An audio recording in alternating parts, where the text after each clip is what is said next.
What do you think about this Cybertruck? Like, it was a little shocking.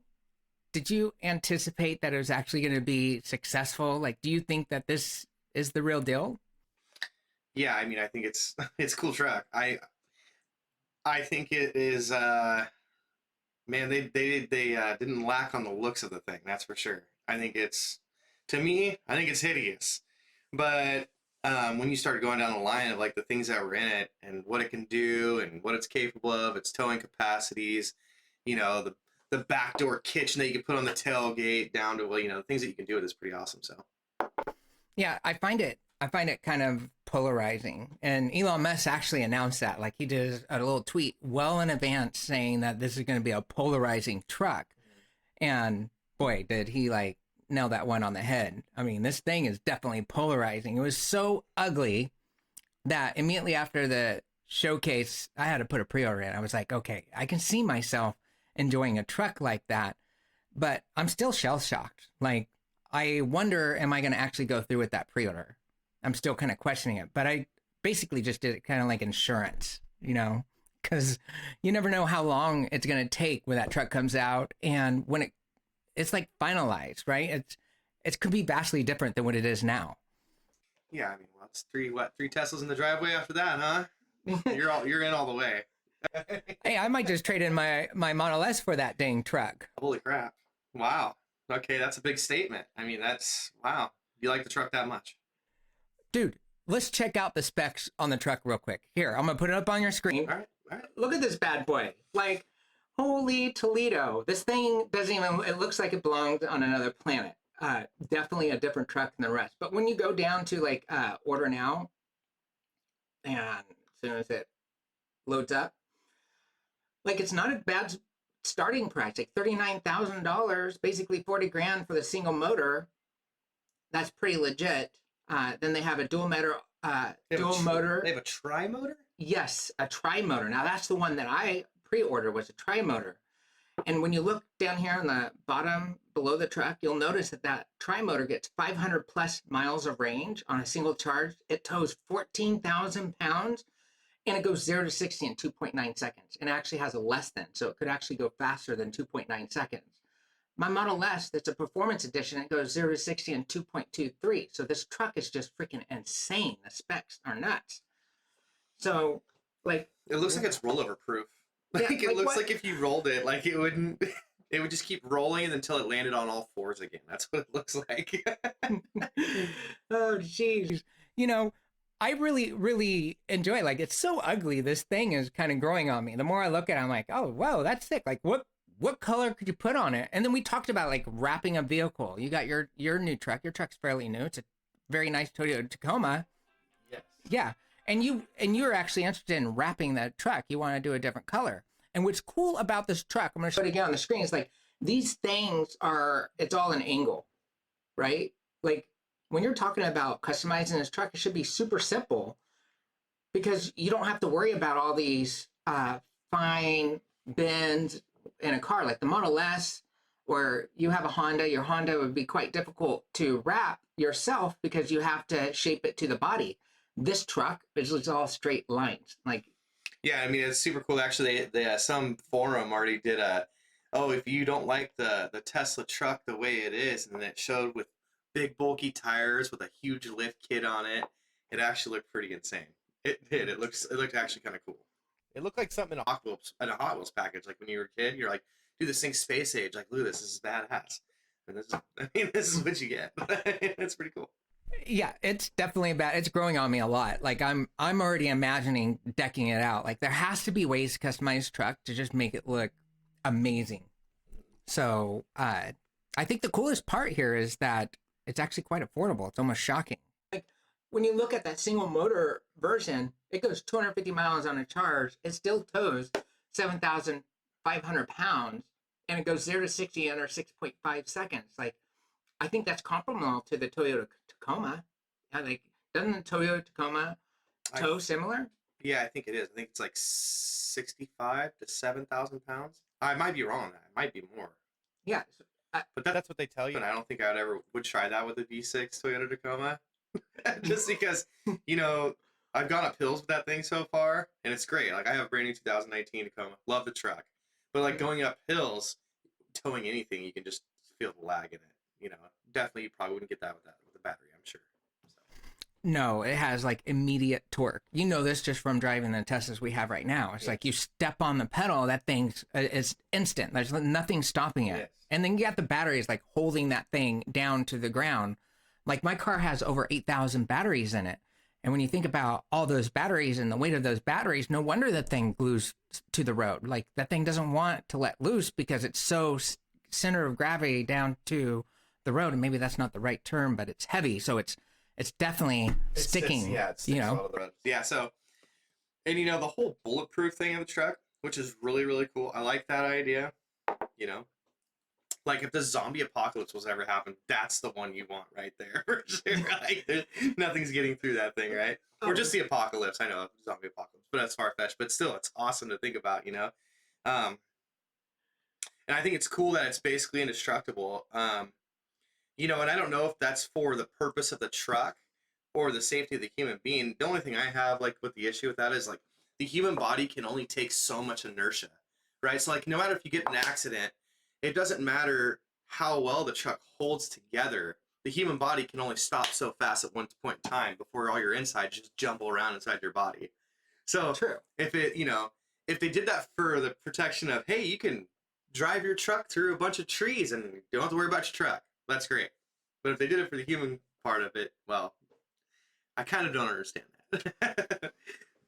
Well, it's interesting because, like, on my car, it has literally one of the highest safety ratings available.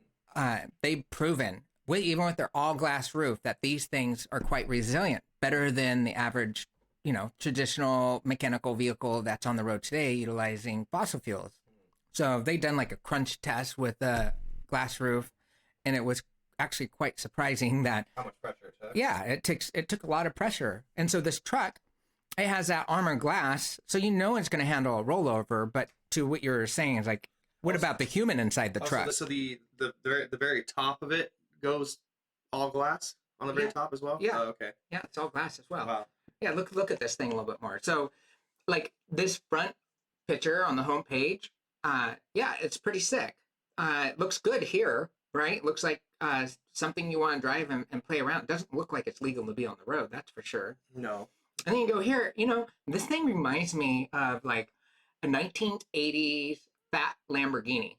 Like if you were to take a 1980 Lamborghini, like let's look that up, like 1980 Oh, the Lambo, Countach. like Or no, the they're the Countach.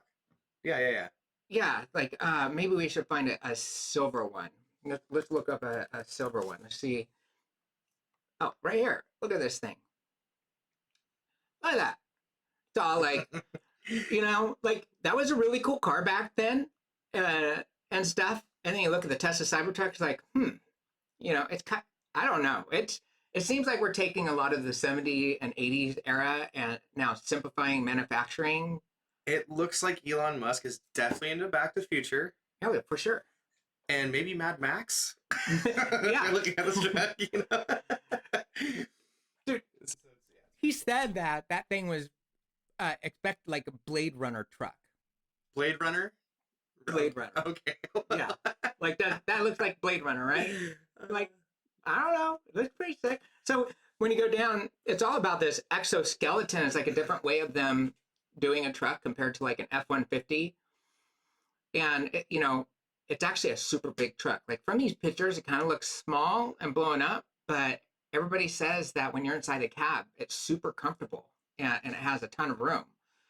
So the more I look at it, the more I think, my God, this can't be a production vehicle. And then I'm also on the other side going, I can't wait to have this in my driveway. You know, it's weird. I actually, in a weird way, like that's so sick. They park an ATV and plug it in to charge. It has built-in ramps. Look, the interior looks hella nice. That center, this. go back to the console. What's on the console though? Like on I the screen? think that is. I hope they don't do that in the production. Like, What is that? I think they're trying to do like faux marble in there. Oh, That's kind of weird. okay. But that's sick. Having a tent like that and having all the accessories pop out. Yeah, that little backdoor kitchen. That's Yeah. so sick. That is sick. I mean, hands down, that's cool. And then you notice those lines in the truck bed? Keep on going back right here. The lines in the truck bed. You can actually Put wood slats in it. no. There's you can no. Sorry. You can get these like little round anchors, so you can do tie downs. And all those lines, you can slide your anchor in, and you can customize your tie down. So if you're going to tow a bike or whatnot, you just put the hoop in there and then put it up. So, but the interior is super nice. Like, it's actually a 6-seater. So that center seat folds down. Oh, that's sick. So it holds 6. And that I don't know. I'm not really comfortable with the whole steering wheel. It looks a little weird, like a half-baked steering wheel. Oh, it looks like an airplane. Kind of does. Kind of does, yeah. And then I like the front of it, though. That's what I was going to say. For some reason, the front of it, I like as a visual straight on. I think it looks really cool like that. It looks like a Mars rover truck. Oh, yeah. Yeah, he already said he's going to pressurize this truck and put it on Mars. Like, this is going to be the first truck on Mars. So this one is right here. Like, what this? You are being able to drive a space-age vehicle. That's pretty cool. I mean, would I buy one for myself? I can't say yet. I can't wait till you get yours. If you get yours, I can't wait to see it. I'm excited for that. I think it's cool in effect because the world has never seen anything like this yet. This was always like, this is something you would type in on Chevy and they'd be like, oh yeah, concept truck for 2030. You know, but then Elon Musk's like, no, we're going to implement this. I know. I mean? It's just so far out. It's very forward thinking. This is to the tone of Elon Musk. I mean, everything that guy has done has literally been like, let's challenge and disrupt the space. He doesn't care what people's opinions are, even if it's polarizing. He's going to go ahead and put the technology in it and infect the population. And he does that very well. Like, literally, this guy spends no money on advertising. Tesla has never done an ad. Not one. No social network ads, no major media, no Super Bowl ads, none of that. Never had to. His whole company has grown solely off of word of mouth. So it's interesting because when they demoed the CyberTruck, and you were here when we were watching it live, right? And he throws the ball and it breaks the window. Part of me is like, I wonder if they did that on purpose just to create buzz and go ahead and blow up the internet. Like, what do you think about that? You know, so you said like when he threw the ball at it and he's like, oh, you know, crap, it cracked. And he took it back, he's like, oh, you know, we already did tests on the same truck. It weakened the glass and therefore that's what happened to it.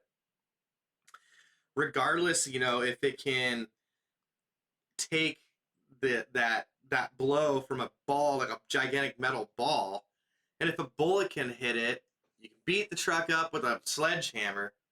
Like, you know, what do you care if the glass cracked on the first one? And the selling point on the truck is all the other amenities along with it as well. So you're not just getting that attribute of the truck. I mean, you're getting so much more. So. Oh, you're getting. I would not base my judgment on the truck off of it having bulletproof glass. You know what I mean? It has so many other attributes. I mean, it's cool. Yeah, the biggest attribute is obviously safety. Like, I never had the opportunity in my life to be able to purchase a vehicle that will withstand a bullet. Just even if the glass shatters, like, holy cow, you know, you can drive that truck anywhere. And if, you know, the world's going hell in a handbasket, you're going point A to point B in one of the most toughest vehicles on the road today that any consumer could drive. Like, that's pretty impressive alone. I'd like to see the bottom of the thing.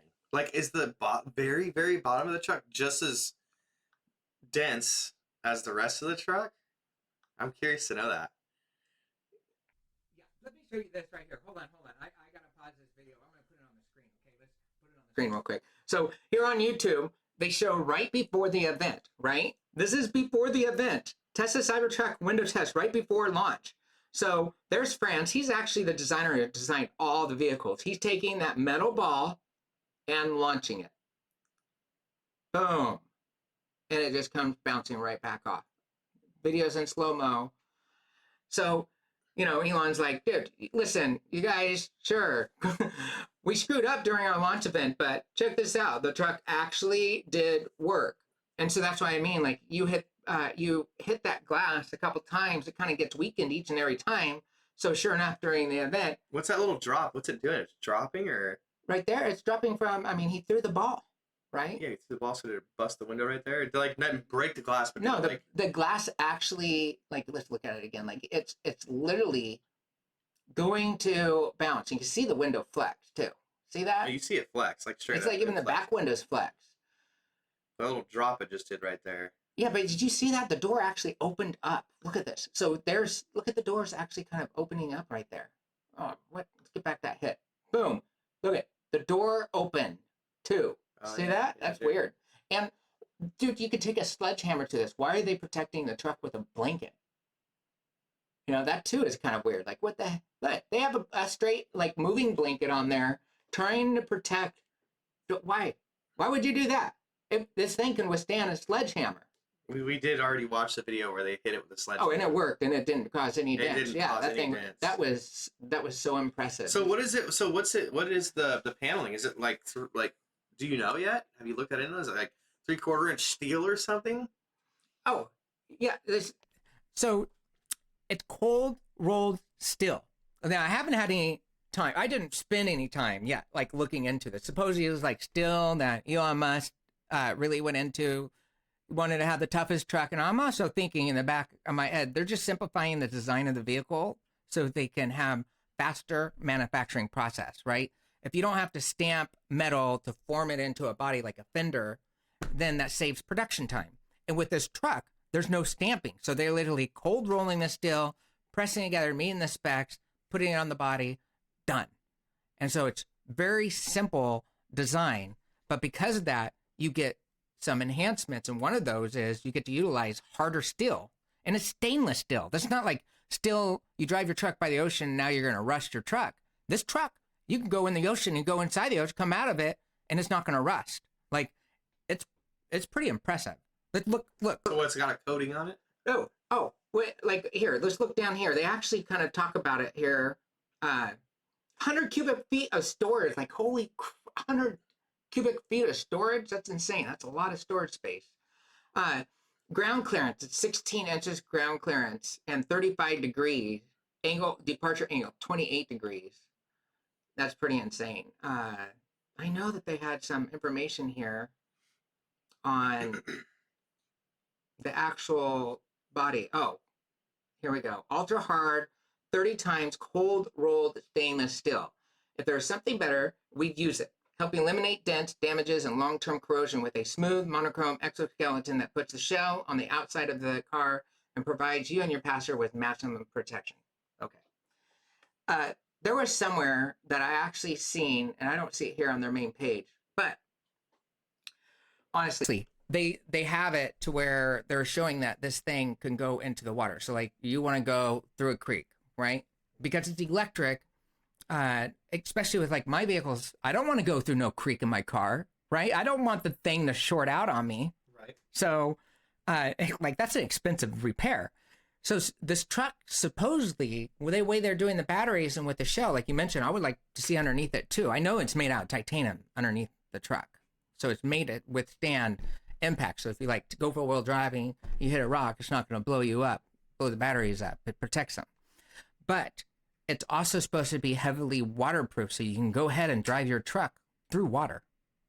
And that's kind of a game changer because like when you got your Toyota Tacoma, one of the things that really interests you was be able to put a snorkel on it so you can go out there and rock climb, mob it in water. You know, you get to do four-wheel driving to the extreme and not have to worry about it. Well, Toyota had an issue with a long time. Like, for a while, I think the last 2 or 3 models before mine, they're having a problem with, like, the whole rust on the frame kind of deal before anything else rusted. And then I think they coated them this time around in 19 and so on forth now because of the rust issue, and they had people complaining about it and stuff like that, so they fixed it apparently. But regardless, I mean, yeah, of course it's nice to be able to go into water, go across small creeks.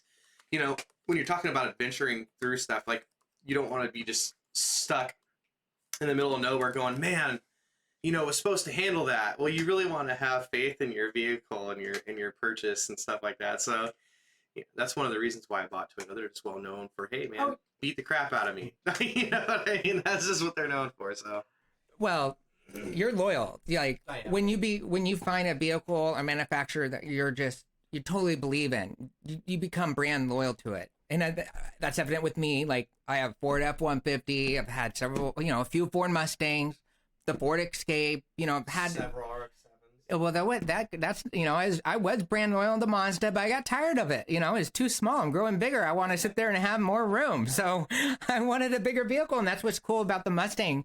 I actually, I was raised up in an era where Ford was considered basically a piece of junk, right? Like they didn't have longevity. When you get a Ford, the nickname was effed over rebuilt Dodge. Like they were going through a rough patch where it wasn't really the most dependable vehicle going through, I think, like, late 80s, 90s. The Mustang always was successful, but they always had a dependability issue. And then, in the late 90s to 2000s, Ford jumped up their game. I mean, they totally remanufactured the Ford Mustang. And that was kind of polarizing, right? The Ford Mustang that came out at that time was bringing back the muscle era.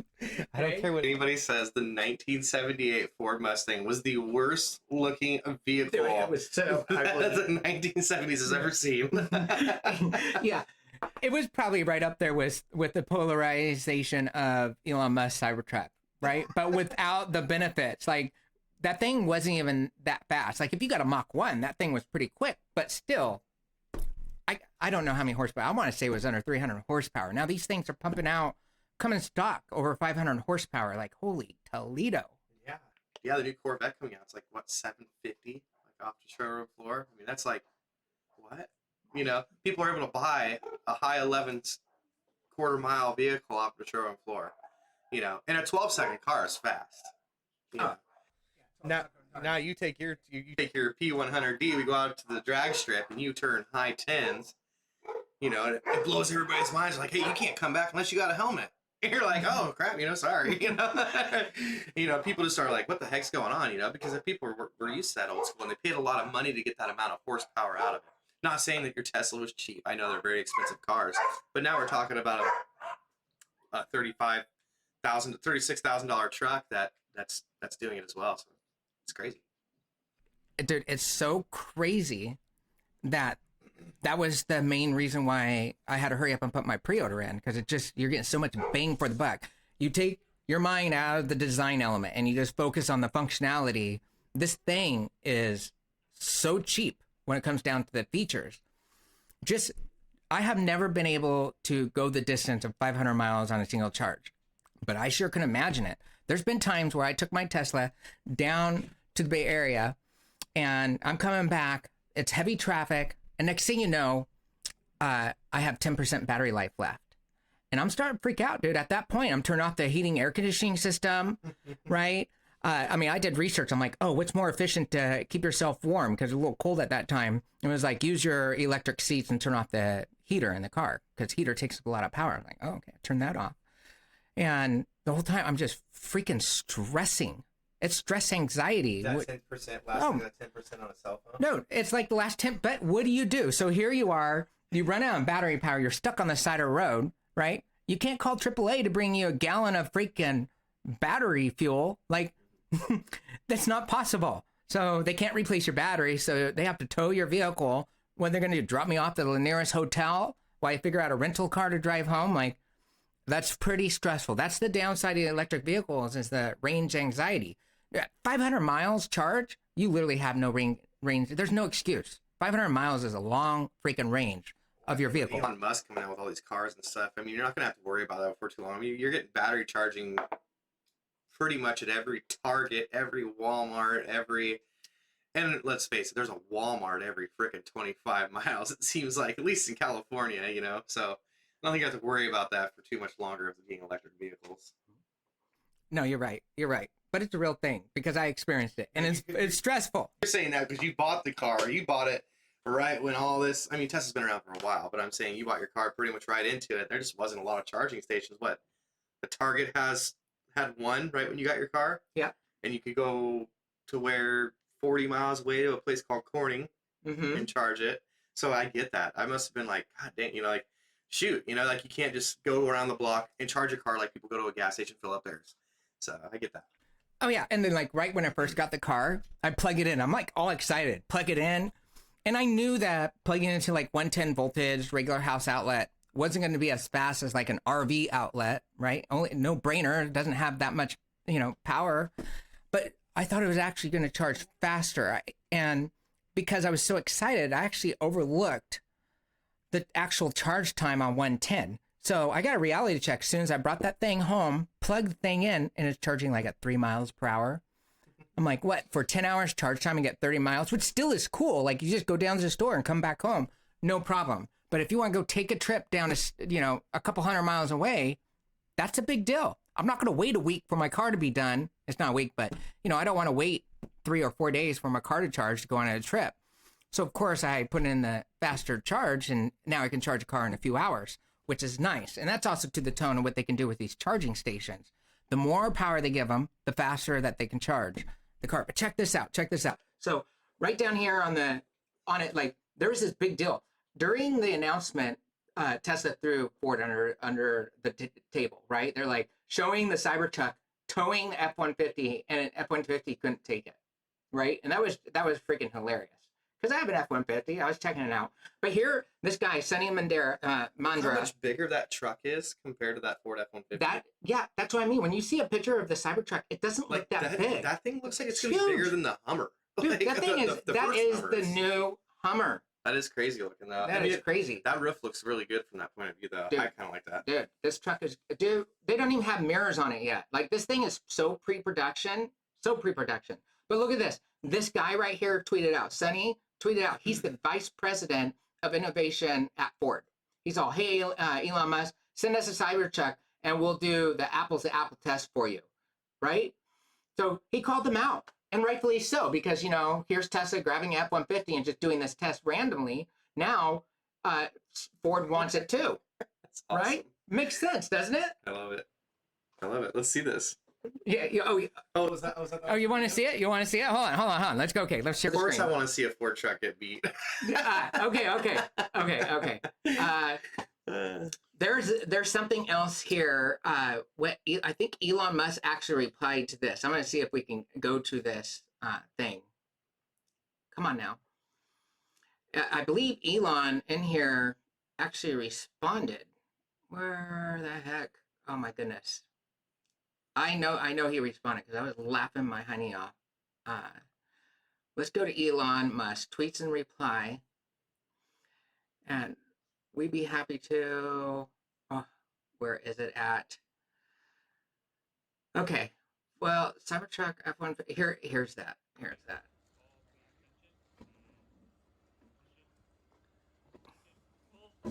This is cool. I mean, that is not fair. It is. It doesn't even stand a chance. It's not fair. I mean, you're talking about an electric vehicle. I wonder if that has more power than like a big diesel truck. Not a semi, but like just a nice like 2,500, 3,500 diesel truck. I wonder if it... Yeah. I mean, they did that to a V8. That's still impressive. Don't get me wrong, but... Well, it could have been an EcoBoost. I don't see an EcoBoost emblem on that truck, so I'm assuming it's the V8. I honestly don't know the specs on this F-150, but I'm going to tell you right now, it doesn't matter because you just don't have the torque on an electric motor. That's crazy. The crazy part about that is that this freaking truck, the Cybertruck, it has all that torque, right, from the electric. You felt it in the car. Like, there's so much torque. You've been in the Tesla Model S, the highest performance, and then we have that mid-range Model 3. Like, that's not even high performance, but that thing picks up and goes. No, it still kind of throws you back a little bit. Like, yeah, I lost my phone in the car. It knocked the phone out of my hand. I'm like, holy cow, this thing got some, torque as well. So when I'm going through the information here, it's quite insane. I'm going to try. Oh, here it is. I'm going to bring this on screen. Share it on screen. Look at this. Sonny replied, hey, Elon Musk, we'll do Apple test, right? Mm-hmm. Bring it on. I guess there's already 300,000 miles. 300,000 orders for this truck already. So Elon Musk responds, bring it on. That's his response to Ford. Like, hey, you want to test our Cybertruck against your lineup of Ford trucks? Be my guest. That's what Elon Musk is doing. He's like, He's like, there is no way you're ever going to be able to compete against a Cybertruck. There's not a truck like it. Not a single truck. There's nothing like this truck. That's hands down. I mean, Okay. and first of all, you have to have faith in your own product. He's the creator. So I'm just like, but I mean, yeah, by watching that video, I mean, we don't have anything stronger than electric, response times. I mean, there is no gas, there's no throttle. I mean, it's yeah. How do you beat that? So definitely. Yeah. Okay, check this out here. Look at this. There's this thing called the Rivian, right? It's actually a really nice looking truck. It's, it looks normal. And here, I'll bring up the images of it. So it has a very classy look. The back of that is just ugly. I never want to order one of these. I just think it's cool that it has like these compartments and stuff. Like you have like a slide through compartment right here. That's pretty cool. So this is an electric truck. This is going to directly compete against the Cybertruck. Here's the Which thing. company makes it? It's called Rivian. Oh, the company's called Rivian. Yeah, and Ford invested in this company. And Ford's coming out with the electric F-150 too. So it's going to be an interesting time in the next couple of years. But you can't, there's no doubt about it. Like Tesla's went up the whole industry. They're 5 years ahead of everybody. Like it's going to take time for these manufacturers to catch up. Look at this truck does it too. Like they're all doing this. Like let adventure be yours, which is so cool. The whole overlanding thing is like huge in every truck aspect right now. Mm-hmm. People are not like just jacking up trucks really high anymore. They're like, hey, no, we want to go adventure with our trucks, and they're not talking about like climbing huge mountains. They're talking about just going over vast landscapes, camping wherever you want, go for miles, and they're putting parts on their trucks that more or less have the longevity to last long. So like really, really tough things, Yeah. So check this thing out. Check it out. Look on the screen. Check it out. Let's look at this real quick. And let's compare this against the CyberTruck. I want to hear what your thoughts are on it. So apparently this is the Rivian, right? I don't want to stand 6 minutes of this. So let's just go through. So the front of it, I'm sure there's looks like they're trying to compete with Range Rover for their SUV. Yeah, for sure. I don't like that. Or Land Rover. I don't like that. It's interesting. Now look at this pre-order. Let's look at the price and compare it by price. So the only thing that's comparable here is obviously the truck. Let's go to pre-order on the truck. Check this out. So for $1,000, you can pre-order. Where's the cost of the truck? What? So I'm just going to put a pre-order in and have no idea what the cost is of this truck? Yeah. That doesn't excite me at all. Okay. Well, you can type in MSRP of Rivian truck. Yeah, so let's go there. Rivian truck MSRP. Let's see what that is. Good idea. But starting at 69,000. 69,000. The Cybertruck is starting at 39,000. So I'll tell you right now, that's a really hard pick for me. I don't like it. I don't care for the looks of both right now. Okay, doesn't mean anything because I haven't seen the truck with my own eyes. I haven't got to give a real review on everything. I haven't got to ride in one. When I make a judgment on a car, I want to ride in it. I want to go if we're talking about a truck, I want to go in the dirt in it. Like, I want to see what this thing can do. What's its capabilities? What am I paying for? I mean, essentially, so it's hard for me to make a judgment on that. But the price of that, to me, I don't see $69,000. That's the starting price, and it only goes up to 400 miles of range. 11,000 pound towing capacity is the max. Where when we go over to the freaking Cybertruck, you're looking literally at the starting price, right? So that only tows 7,500. So we want to jump that up. There's 10,000 pounds plus. So that's comparable to Rivian's, right? And the cost of this one here, I think it's like $10,000 more to go to the dual motor. But you get 10,000 towing and how many more? 300 plus miles of range and 0 to 60 under 4.5 seconds. The Rivian, a maxed out Cybertruck though, costs 69 grand. The same price as Rivian's starting price. Rivian's starting price is 69 grand. You can get the fully loaded, decked out Cybertruck for freaking the same price. You know what we should do? I feel like we should go and we should take like our own GoPros. When these things come out, we should go test drive these things.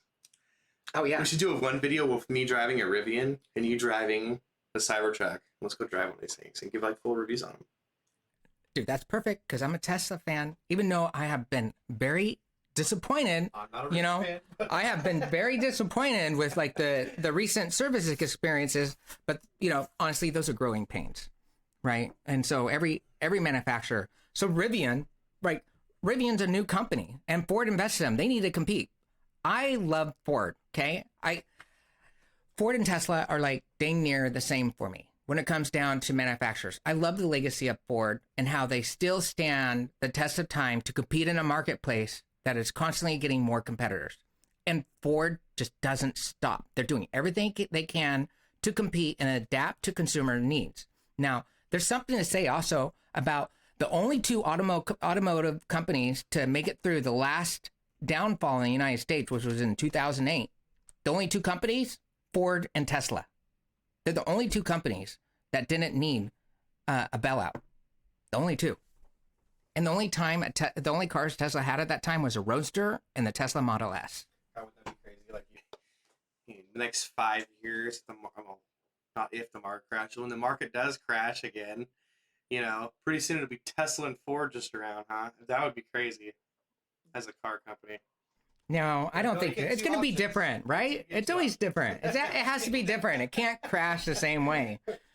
The fact is, we are in for some interesting times. And what I'm looking forward to, because you love fishing, right? And you're going to be starting your fishing channel. You're already prepping it right now. So here's the thing.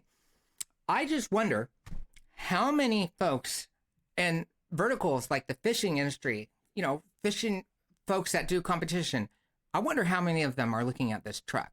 What's your point of view on that? Do you think folks that enjoy fishing both as a hobby and a profession would utilize a truck like this? I believe there was, you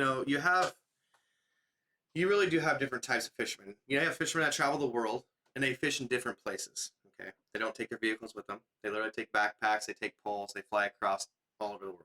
Then you have the adventurer guy. You have the guy that goes out there with his truck and he drives across terrains. He doesn't always take his boat. He usually does a lot of land fishing, rivers, lakes, and stuff like that.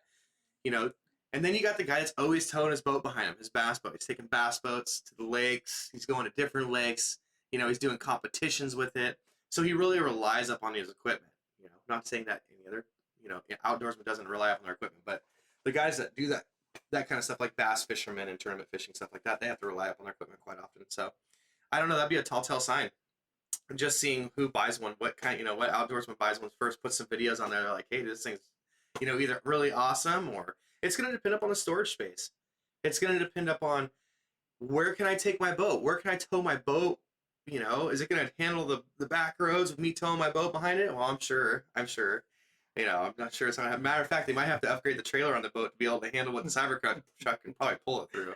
Yeah. I mean, just from seeing the videos, I'm just saying. But you're asking me, and that's probably that's going to be for the guys that haven't seen it yet. That's what they're going to look at. What can it do? Mm-hmm. Is it going to be reliant? If I've had the truck for 8 years now and it's not giving me any problems, and I don't want any other truck, we'll see. I don't know. We'll see. But here's what I do notice: Tesla, why they have always had a luxury style vehicle.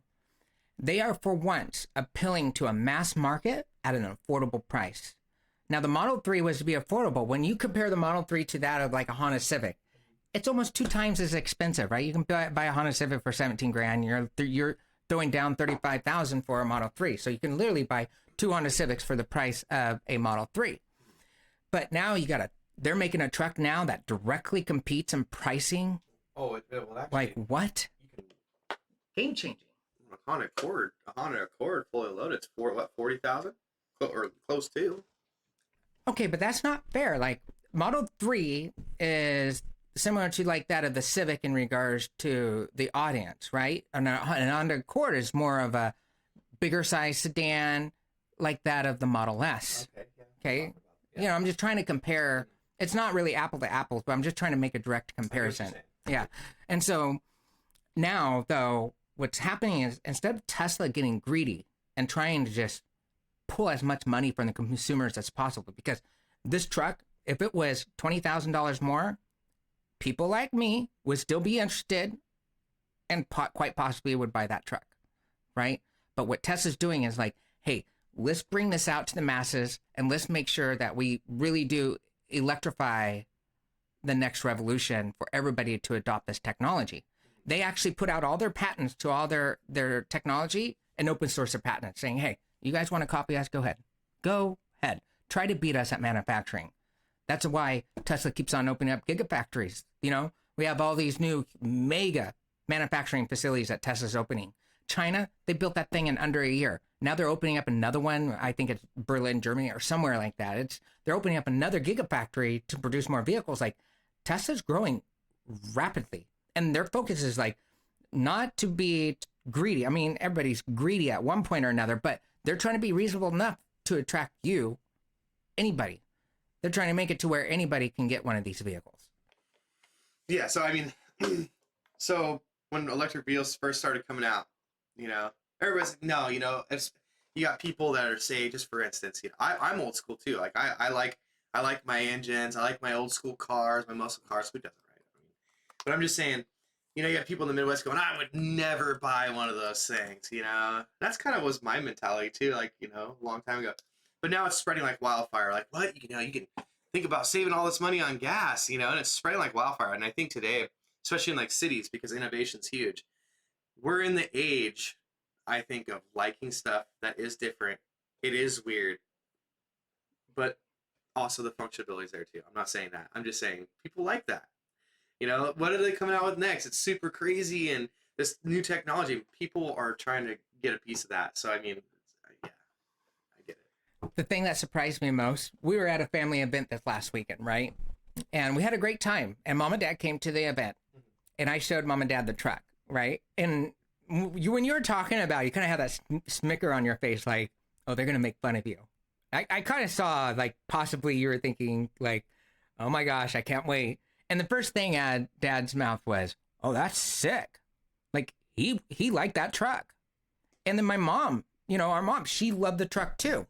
And I was talking with her before we even started this podcast.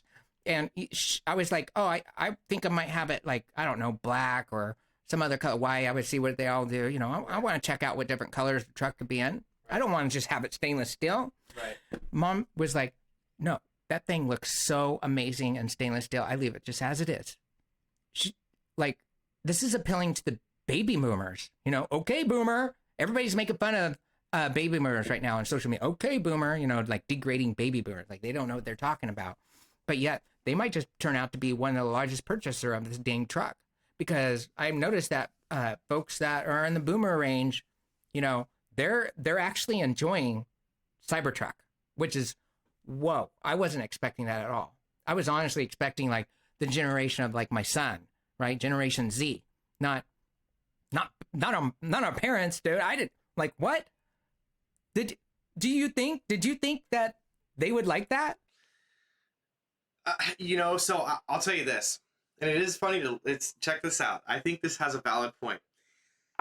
Look at in the 40s and early 50s and even some of the 60s, how we went through like these space age looking like old school cars. They started driving cars with like fins on them, and they made like 3-wheel car that looked like a bullet and only one guy fit in it.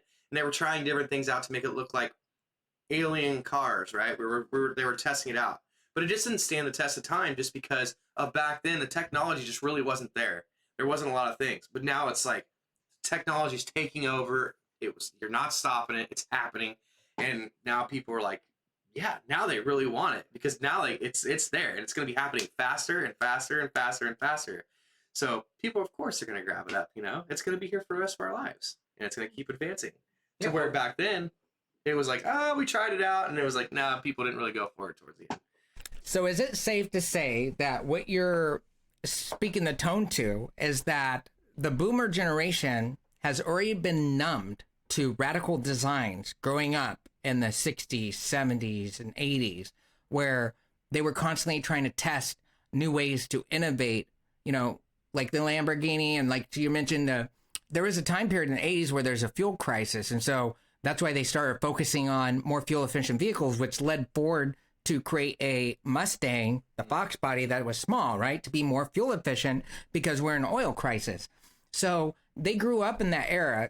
I remember that era. I mean, I was, you know, brought up in the 80s. So I got to see that too. But that was they led that innovation time period, right? And so just maybe that's why it's so easy for them to accept CyberTruck.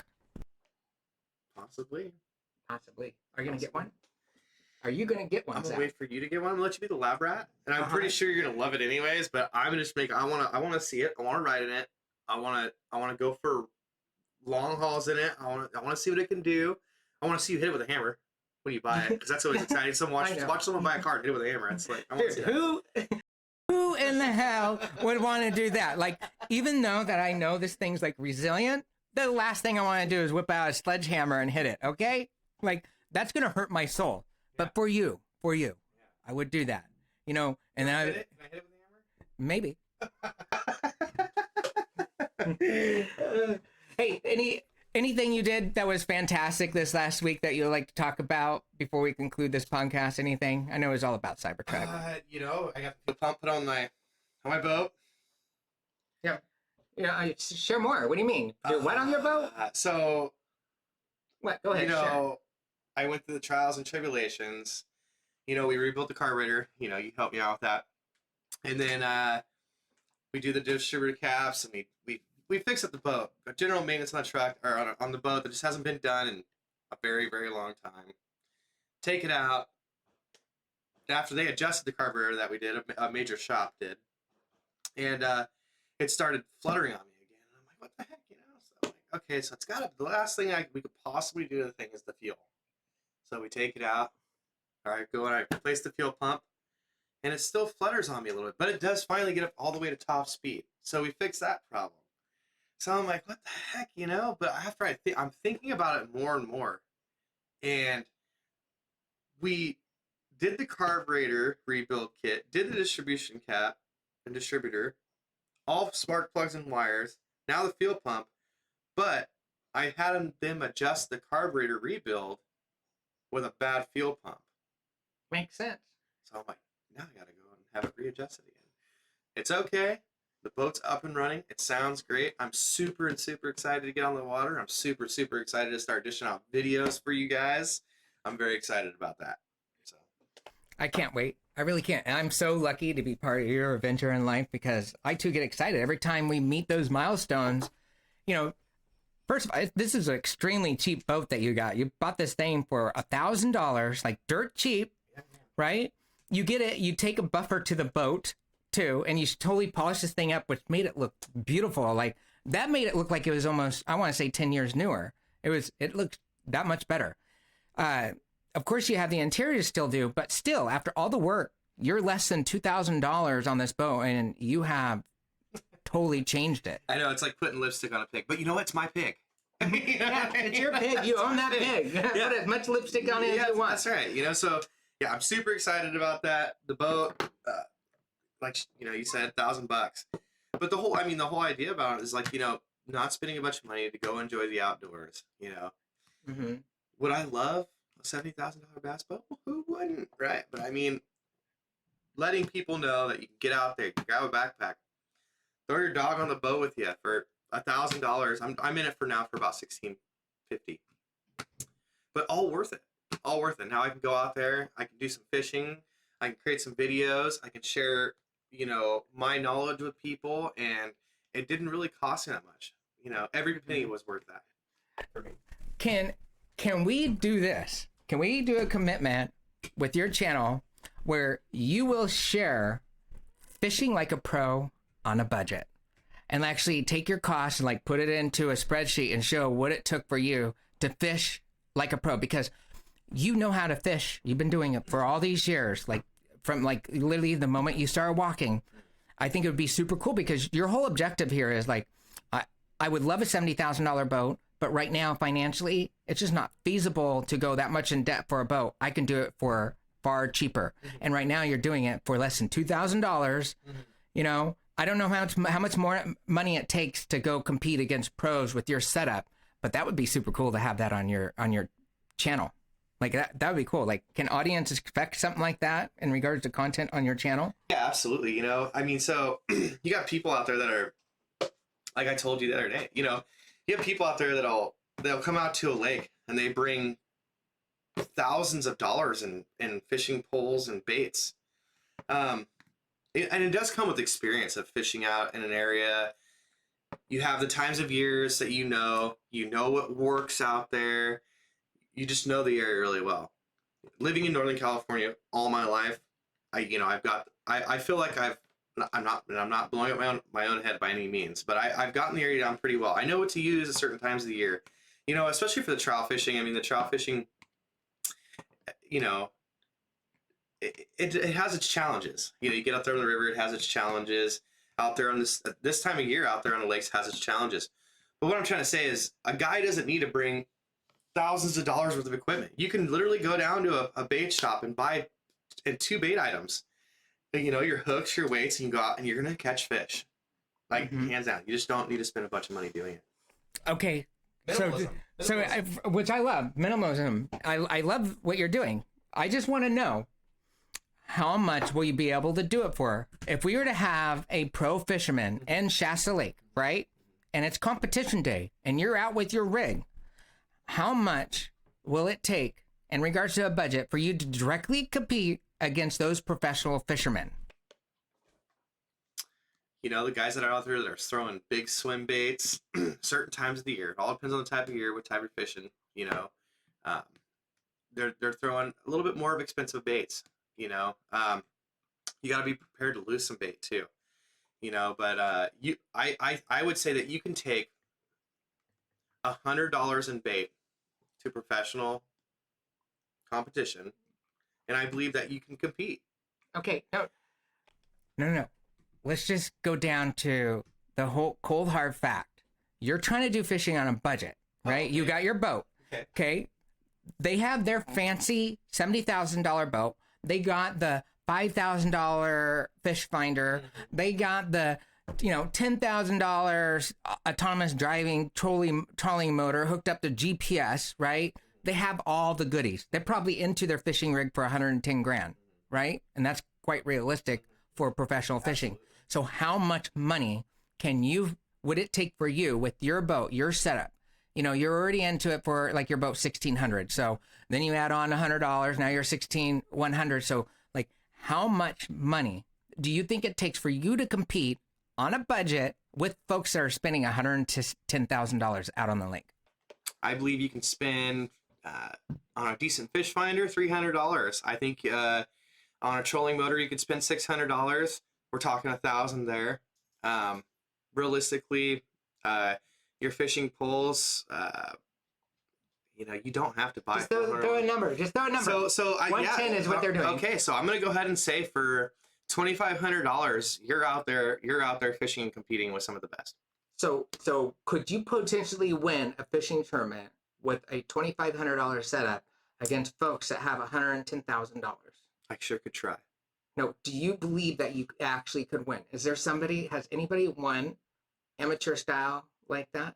Oh yeah, there's been guys out here in the North State that have fished in 16-foot aluminum boats with their regular $100 rods and have won. And they won the tournament? Absolutely. That's amazing. That's why your channel is going to blow up.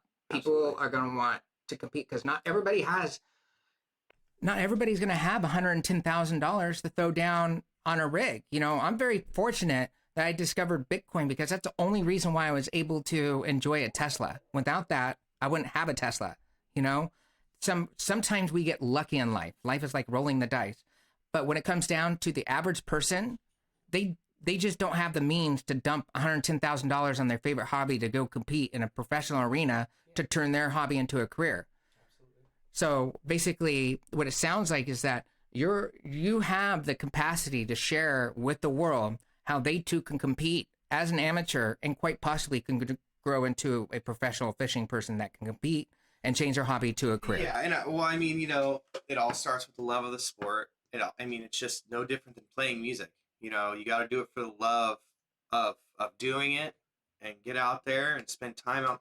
That is, first of all, that's the biggest enjoyment, is getting out there early in the morning, smelling that freaking air, and you just being out there. I mean, and fishing, and just having that peace of mind that you're out there in God's green earth. That is probably one of the best things about it. So first of all, you have to love that. That's It's clear you love it. The rest of it is a bonus. For sure.